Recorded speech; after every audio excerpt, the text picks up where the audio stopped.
Nagpatutsada po si Senator Alan Peter Cayetano kay NBI Director Melvin Matibag sa gitna ng nakatakdang imbestigasyon sa 2019 Southeast Asian Games.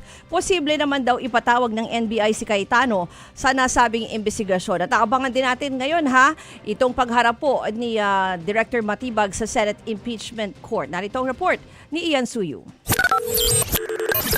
As we speak now, marami na rin ang nagpahayag na gusto nilang tumistigo.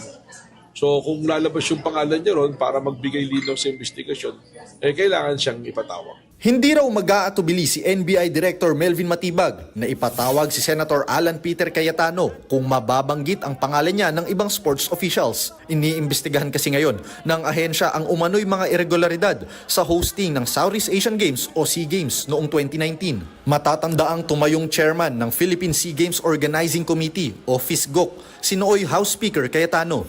Kabilang sa mga iimbestigahan ng task force ng NBI ay ang kawalan ng liquidation report ng Organizing Committee. May kinalaman sa breakdown ng budget ng torneo na umabot sa nasa 10 bilyong piso. Mga maanumalyang bidding, pati na rin ang pagpapagawa ng controversial na cauldron na umabot umano sa 50 million pesos. Ayon pa sa NBI, questionable ang posisyon ni Cayetano lalo't hindi naman siya miyembro ng Board of Directors ng FISGOC. Sa mga dokumento kasi ay lumalabas na si dating Philippine National Volleyball Federation President Ramon Tats Suzara ang nakalagay na chairman. Dahil dyan, nakatakdang padalhan ng sabina si Suzara, maging si FISGOC Chief Financial Officer Dexter Estacio at John Lester Buenconsejo na siya namang FISGOC Corporate Secretary. That is a problem kasi very clear naman yan kahit sinong abogadong tanungin natin na bago ka maging chairman, kailangan miyembro ka ng board.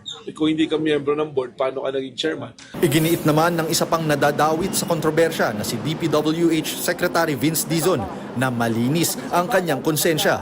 Dating namuno si Dizon sa Bases Conversion and Development Authority o BCDA na may sakop sa ilang pasilidad na itinayo sa New Clark City, partikular na ang stadium at ang aquatic center. Magkakasang loob natin at talagang napakaganda ng mga facilities na yon. Kung mayroong mga investigasyon, kampante rin tayo magko-cooperate dyan. Kasi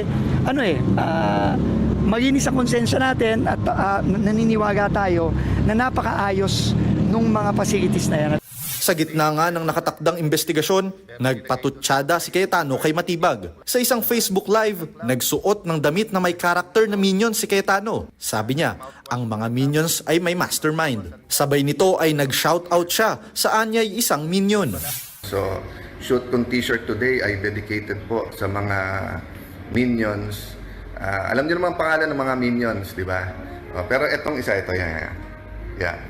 Yung minion na yan, pangalan yan ay Melvin. So shout out sa iyo ngayong Sunday na to, Melvin the Minion. Sagot naman ni Matibag, hindi niya kailangang patulan ang ganyang klase ng komento. Well, hindi na natin siguro mapatulan yan. Pagka wala kasing mabuting i-argumento dun sa mga inahayag sa'yo na dapat mo sagutin, wala kang masagot, you'll go to name calling. Yan yung alam ng mga lawyers yan, yung ad hominem yun eh.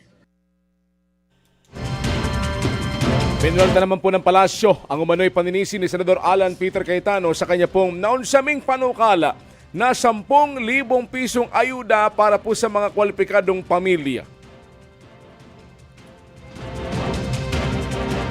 So, upon the recommendation of one big businessman, si Sec Sunny Dominguez ng DOF, nagkaroon tayo ng package, yung Bayanihan 1, 10K po yun, 2 gives of 5K.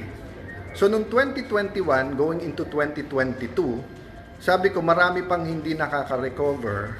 So, kaya ng ating budget magbigay. Pero pagkapanalo ni President Marcos, ayaw niya.